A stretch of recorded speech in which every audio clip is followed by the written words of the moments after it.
Very very shocking but expected development, Turkey की जो रेसिप Erdogan की गवर्नमेंट है उनके द्वारा बांग्लादेश की जो इंटरिम गवर्नमेंट है जिसको कि मोहम्मद यूनस हेड कर रहे हैं, उन्होंने यहाँ पर ओपनली पब्लिकली समर्थन किया है कि हम लोग बांग्लादेश की इंटरिम गवर्नमेंट के बिल्कुल साथ खड़े हैं। आप लोग यहाँ पे देख सकते हैं, खबर जो है कल ही सामने आई है, Turkey has reiterated support to Bangladesh interim government. इतना ही नहीं, इन्होंने यहाँ पर दो और बड़ी बातें कही। पहली बात इन्होंने कही कि जो भी रिफॉर्म्स, जो भी कदम यहां पर यूनस गवर्नमेंट के द्वारा लिए जाएंगे, हम उन सभी के सभी कदमों में आपके साथ खड़े हैं। फिर चाहे आपने किसी को रिहा करना है, किसी के खिलाफ केस करना है, जो भी बांग्लादेश की सरकार यहां पर फैसला लेगी, हम लोग आपके साथ खड़े हैं। एंड वेरी वेरी सरप्राइजिंगली इन्होंने ये भी कहा कि जो भी स्टूडेंट्स, जो भी प्रोटेस्टर्स, रिसेंटली जब बांग्लादेश में एंटी डिस्क्रिमिनेशन मूवमेंट चल रही थी, उसके दौरान जो भी स्टूडेंट्स और प्रोटेस्टर्स को चोटें आई हैं, जिनको की दिक्कतें आई हैं, उनको लेकर मेडिकल असिस्टेंस भी टर्की की गवर्नमेंट देने के लिए तैयार है। ये ओवरऑल जो डेवलपमेंट है, ये भारत के लिए बहुत ज़्यादा चिंता वाली बात और सरप्राइजिंग वाली बात बन जाती है, primarily because of the following reasons. पहली बात दोस्तों, बांग्लादेश। अस्सलाम वालेकुम दोस्तों, हम मुसलमान हैं और हमारा कोई एक मुल्क नहीं, पूरी दुनिया में हमारे मुल्क भरे पड़े हैं। इंडिया समझ रहा था कि ये बांग्लादेश को धमकियां देगा और बांग्लादेश के साथ कोई खड़ा नहीं होगा। बांग्लादेश के हक में पहले पाकिस्तान ने बयान दिया है और दोस्तों अब पाकिस्तान के साथ साथ जो हमारा दिल के करीब भाई है तुर्की, उसने भी बंगाल का साथ दे दिया है। क्योंकि दोस्तों बांग्लादेश जमात इस्लामी पर बैन हटाया, उसके बाद बांग्लादेश ने जमात इस्लामी के लोग रिहा किए। इंडिया के एक साबिक चीफ ने ये बयान दे दिया, उनकी रिपोर्ट शाया हुई कि हमें बांग्लादेश पर हमला कर देना चाहिए, मिलिट्री एक्शन, मिसाइलों से, टैंकों से हमें हमला करके बांग्लादेश को तबाह बर्बाद कर देना चाहिए। उसके बाद पाकिस्तान से बयान आया कि आप हाथ तो लगा कर दिखाइए। उसके बाद दोस्तों अब जाकर तुर्की ने कह दिया है कि बांग्लादेश जो करता है हम उसके साथ हैं, अगर वो किसी कैदी को रिहा करेगा हम उसके साथ हैं, उनकी इंटरिम गवर्नमेंट जो भी काम करेगी हम उसके साथ हैं और हम उसके साथ खड़े हैं। मतलब ये कहने का मतलब है कि अगर बांग्लादेश पर हमला होता है भारत की जानिब से, पाकिस्तान ने तो पहले ही कह दिया है कि अगर आपने हाथ लगाया तो हम आपका हाथ क्या सर भी साथ में तोड़ेंगे। अब जाकर तुर्की ने भी कह दिया है कि बिल्कुल ऐसा ही होगा। दोस्तों आपको पता है कि तुर्की पाकिस्तान हमेशा साथ साथ रहते हैं, जो भी काम करते हैं साथ करते हैं। आर्मीनिया अजरबैजान में भी दोनों साथ गए थे, आर्मीनिया को सबक सिखाया था। अब जाकर इसराइल में भी तुर्की जो बयान दे रहा है और दोस्तों पाकिस्तान भी उसी के साथ है। अब बांग्लादेश पर भी तुर्की और पाकिस्तान साथ आगे हैं अपने बांग्लादेश भाई को बचाने के लिए भारत से, क्योंकि दोस्तों भारत के बारे में ये कहा जा रहा है कि वो मिलिट्री एक्शन की तैयारी कर रहा है। जैसे उन्होंने म्यांमार में हमला किया था, स्ट्राइक की थी, इसी तरह बांग्लादेश में वो जसीमुद्दीन रहमानी को कत्ल करवाने के लिए स्ट्राइक कर सकते हैं। और वो दोस्तों तीस्ता नदी पर जो चाइना को देने जा रहा है, बांग्लादेश उस प्रोजेक्ट को देने जा रहा है, वहां पर ड्रोन स्ट्राइक हो सकती है ताकि उसे तबाह किया जा सके और बांग्लादेश में फिर से सैलाबी सूरत हाल पैदा की जा सके। ऐसा ये कहा जा रहा है कि अजित डोवाल जो शैतानी दिमाग है वो हमेशा लोगों को ही मरवाता है, तो वो ऐसा कर रहा है। और इसी वक्त हमारे दूसरे भाई तुर्की ने भी बयान दे दिया है। दोस्तों आगे भी देखते हैं, लेकिन वीडियो को लाइक करें, चैनल को सब्सक्राइब करके घंटी पर भी क्लिक कीजिएगा। कि जो नई गवर्नमेंट है और बांग्लादेश के जो नए चीफ एडवाइजर हैं, उनको किसका समर्थन है? उनको पाकिस्तान का सीधा सीधा समर्थन मिला हुआ है। साथ ही में अब बांग्लादेश की आर्मी ने भी आज मॉर्निंग में ही अनाउंस कर दिया है कि वो भी अब यूनस की इंटरिम गवर्नमेंट के साथ खड़े हुए हैं। और उन्होंने तो बल्कि ये भी कहा कि फिर चाहे जो भी हो जाए, कम वॉट में हम लोग हमेशा ही बांग्लादेश की इंटरिम गवर्नमेंट के एंड मोहम्मद यूनस के साथ खड़े हुए हैं। इसका रीजन काफी क्लियर है, बिकॉज जब से मोहम्मद यूनस सत्ता में आए हैं तब से हमने देखा है कि बांग्लादेशी आर्मी की जो शक्तियां हैं, जो इनको दी गई पावर्स हैं, वो सब्सटेंशियली बढ़ चुकी हैं। And that is the primary reason कि बांग्लादेशी आर्मी आज जो है वो मोहम्मद यूनस के समर्थन में खड़ी हुई है। नाउ टर्की के द्वारा जो दिया गया स्टेटमेंट है वो इसलिए भी बहुत सरप्राइजिंग बन जाता है, बिकॉज अगर आप देखें पिछले एक सवा महीने में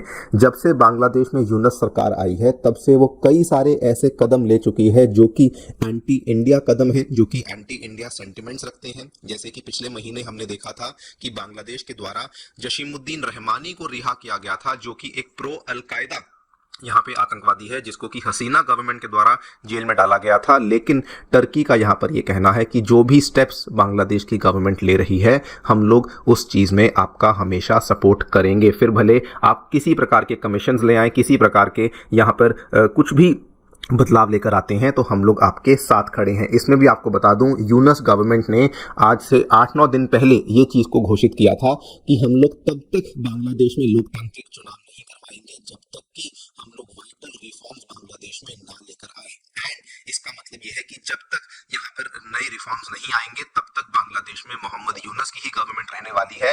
एंड टर्की ने अब एक तरीके से इसी चीज का यहाँ पे समर्थन कर दिया है। समझेंगे टर्की के द्वारा एग्जैक्टली क्या क्या बातें कही गई हैं, क्यों आखिरकार टर्की मोहम्मद यूनुस की गवर्नमेंट को सपोर्ट कर रहा है, एंड इस पूरी चीज का क्या इंपैक्ट इंडिया पर होगा, क्या इंडिया को करना चाहिए, इन सभी चीजों को समझने का। टर्की के जो एनवॉय हैं बांग्लादेश में, उन्होंने बांग्लादेश के जो फॉरेन सेक्रेटरी हैं मोहम्मद जशीम उद्दीन, इनके साथ मुलाकात करी।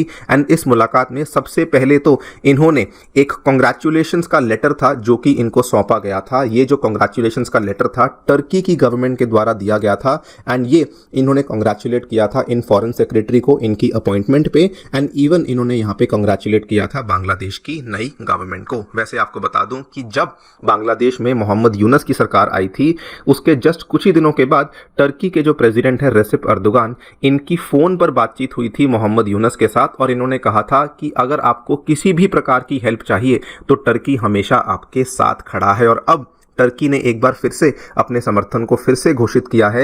एंड ये कहा है कि अगर जो आपके यहाँ पे स्टूडेंट्स थे, जो पार्टिसिपेंट्स थे, जिन्होंने एंटी डिस्क्रिमिनेशन मूवमेंट में हिस्सा लिया था, हम लोग उनकी मेडिकल ट्रीटमेंट में हमेशा आपकी हेल्प करने वाले हैं। आप इस चीज को भी नोट कीजिए कि टर्की इस चीज को एंटी डिस्क्रिमिनेशन मूवमेंट बोल रहा है, जिसको कि जनरली दुनिया भर के अखबार जो है वो प्रोटेस्ट की तरह कवर करते हैं। इन्होंने यहाँ पर इस चीज को आंदोलन का नाम दिया है। और साथ में इन्होंने ये भी कहा कि अगर आपको जो भी तरह के रिफॉर्म्स बांग्लादेश की इंटरिम गवर्नमेंट लेती है, रिफॉर्म इनिशिएटिव आपकी सरकार के द्वारा लिए जाएंगे, हम लोग उस चीज का पूरा समर्थन यहाँ पर करने वाले हैं। नाउ सबसे बड़ा सवाल ये आता है कि आखिरकार टर्की की जो अर्दोगान की सरकार है वो यूनुस गवर्नमेंट को सपोर्ट क्यों कर रही है। ये काफी कॉम्प्लेक्स है, ध्यान से सुनिएगा।